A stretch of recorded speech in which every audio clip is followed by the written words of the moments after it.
It seems that you have met your end. What a pity. I don't feel too bad about it, though. After all, if it weren't me, it would have just been one of the others, I guess. I'm honestly just glad to be out of those air ducts. It's not easy for a hippopotamus to fit up there, and not easy to get down either, and not as young as I used to be, as you can see. I used to be able to do all the sorts of things. You're young, you're vibrant, you have that sort of pep in your step. It reminds me of a conversation I was having with one of my good friends, Orville. We were having a nice picnic one day. I believe it was summer. No, perhaps it was. Was it the fall? Yes. It was the fall because the leaves had turned already.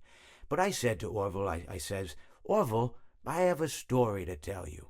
And Orville looked at me, kind of odd and said, what's it about? I said to him, not every story has to be about something, Orville.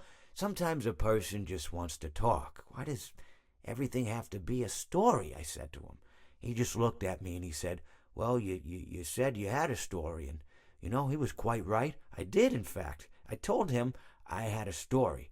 I suppose if a person just wants to talk, then it's best to not announce that you're telling a story.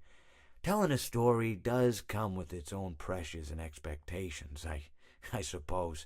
After all, if you're just talking to a friend, then there's no more expectations than if you were talking into the wind. Words by themselves aren't expected to carry, aren't expected to stick. But if you announce you're telling a story, well then, there'd better be a point to it all, No one wants to sit and listen to someone ramble on and on and on with absolutely no end in sight. So, it's good to be mindful that when you tell someone that you're about to tell a story, that you have something to say. Telling someone that you're going to tell them a story is tantamount to asking them to stop what they're doing and pay attention. You're basically saying, hey, buddy, stop everything. Stop what you're thinking. I have a solution to everything. And, well, I didn't really have any story to tell. In hindsight, I probably just misspoke when I said that I had a story. I think it would have just been better to tell Orville that I wanted to tell him something rather than tell him that I had a story. But even then, it might have put too much importance on the whole thing. Either way, it was quite a nice day.